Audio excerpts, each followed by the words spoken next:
শিক্ষয়িত্ৰী Udalguri girls higher secondary স্কুলৰ আৰু আমাৰ এইখন স্কুলৰে মৰমৰ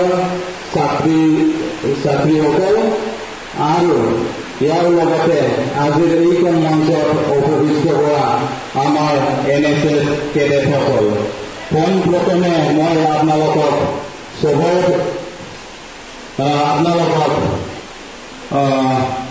আন্তৰিক অভিনন্দন জনাইছোঁ। যিয়ে নহওক আমি আজি এটা বিশেষ একদম অত্যন্ত জৰুৰী এটা টপিকৰ ওপৰত আলোচনা কৰিবলৈ লৈছোঁ। কাৰণ এইটো হ'ব মেডিকেলৰ ওপৰত। কাৰণ ইয়াৰ ওপৰত যদি আমি সজাগতা নহয় বা আমাৰ মাজত সজাগতা নাথাকে তেতিয়া আমাৰ কেতিয়াবা কি হয় অলপ কিবা বেমাৰ হৈছে যি বেমাৰ হৈছে তাৰ ওপৰত ট্ৰিটমেণ্ট ল'ব লগা আছিলে, কিন্তু বেলেগ বেমাৰত ট্ৰিটমেণ্ট লৈ পেলাই ৰং ট্ৰিটমেণ্ট হয় গাঁৱলীয়া অঞ্চলত বা বিভিন্ন জেগাত মানে কিছুমান ফাইনেন্সিয়েল আৰু শাৰীৰিকভাৱে ভুক্তভোগী হোৱাটো আৰু বিভিন্ন খৰচা কৰিব লগা হোৱাটো আৰু লগতে অৰ্থনৈতিকভাৱে দুৰ্বল হোৱাটো আমি দেখিবলৈ পাই আছোঁ। সেইকাৰণে ছাত্ৰ ছাত্ৰীসকল আজিৰ মিটিংটো ইমান অত্যন্ত প্ৰয়োজন যে তোমালোকে আজি ছাৰ বাইদেউসকলক আমি মেডিকেল ডিপাৰ্টমেণ্টৰ পৰা মাতি আনিছোঁ। তেওঁলোকে আমাক কোঅপাৰেশ্যন কৰিছে আৰু ছাৰ বাইদেউসকলে তোমালোকৰ ওপৰত কিছুমান দায়িত্ব দিব, যি দায়িত্ববিলাক তোমালোকৰ কাৰণে অত্যন্ত প্ৰয়োজন বুলি মই ভাবিছোঁ। আমাৰ NSS ফালৰ পৰা আমি ছাৰ বাইদেউসকলক যি ছাৰ বাইদেউসকলে মেডিকেল ডিপাৰ্টমেণ্টৰ পৰা আহিছে তেওঁলোকক আমাৰ স্কুলত এনেকুৱা ভাল টপিকৰ ওপৰত ছাত্ৰ ছাত্ৰীৰ মাজত সজাগতা আনাৰ কাৰণে বা সজাগতা যোগাই তোলাৰ কাৰণে মই মোৰ NSS অফিচাৰ হৈ পেলাই আন্তৰিক অভিনন্দন জনাইছোঁ।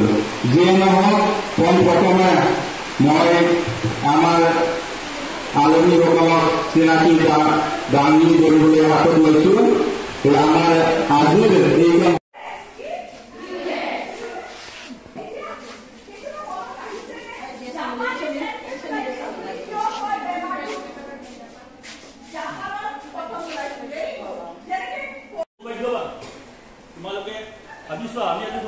ওদালগুৰি গাৰ্লছ হায়াৰ ছেকেণ্ডাৰী স্কুলত এই অনুষ্ঠানটো পাতিছে আৰু বিশেষকৈ ছোৱালী মানুহৰ মানে বহুত ইম্পৰ্টেণ্ট। মই নকলোঁ যে ছাৰ অমুক হৈছে মই দুজনী ছোৱালীক যাব নিদিলোঁ। এই মাত্ৰ মই কৈছোঁ প্ৰিন্সিপাল বা ভাইচ প্ৰিন্সিপালক কোৱা কি প্ৰব্লেম, মোৰ বিষাইছে। ঠিক আছে, মই মোক ৱেলকাম স্পীচ মাতা সামৰিছোঁ। বাকী কামখিনি আগবঢ়াই নিবলৈ অনুৰোধ।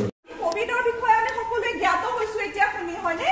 ঠিক তেনেদৰে আমাৰ কি আছিলে মেলেৰিয়া ৰোগটো আমাৰ এসময়ত মানে পেণ্ডেমিক টাইপ হৈ গৈছিলে, ঘৰে ঘৰে আছিলে। তো সেইকাৰণে কি কৰা হৈছে আমাৰ বিভিন্ন বিষয়ে আমাক পঢ়াব, বেমাৰৰ বিষয়ে জনাব আৰু আমি ল'ব লগা সাৱধানতাৰ বিষয়ে কেনাচোন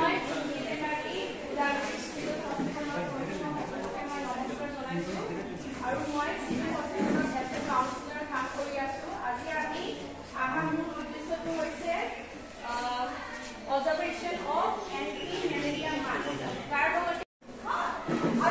Encephalitis was to lead to whole brain infection. তোমালোকে সবে সাইন্স অফ পঢ়িছা, মানে ইংলিশ মিডিয়াম স্টুডেন্ট যোন আছে, ব্ৰেইনৰ এটা পৰ্দা থাকে, মেমব্ৰেন থাকে, এইটো এনচেফালন বুলি কয়। বুজিছানে? এইকাৰণে এই জাপানিজ এনকেফেলাইটিছৰ এনেকুৱা ধৰণৰ যদি বেমাৰ হয় তোমালোকৰ ভৱিষ্যতত বহুত পইচা খৰচা হ'ব, হয় নে নহয়? সেইকাৰণে আগতীয়াকৈ যদি তোমালোকে সজাগতা হয় তোমালোকৰ অৰ্থনৈতিকভাৱে একো ক্ষতি নহ'ব। বুজি পাইছে? এতিয়া তোমালোক মেডামে কৈছে মানে যেনিবা বিয়া পাতাৰ উপযুক্ত বয়স কি, ল'ৰাৰ কিমান ছোৱালীৰ কিমান, 18 আৰু 21 কৈছে।